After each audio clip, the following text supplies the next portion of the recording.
Lahat na gusto magpapadeliver. Ayan.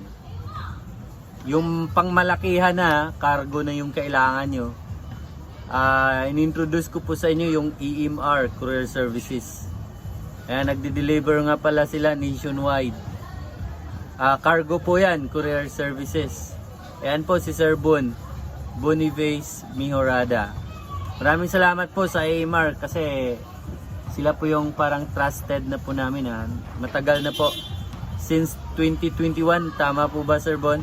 Since 2021, naging partner na po namin ng EMR Courier Services. Naging partner na po ng BSC Agricultural Machineries at ng Shinong. Ayan, na-mention ko na po. Ano po ba ang mga ideas na business opportunity na pwede niyong simulan para sa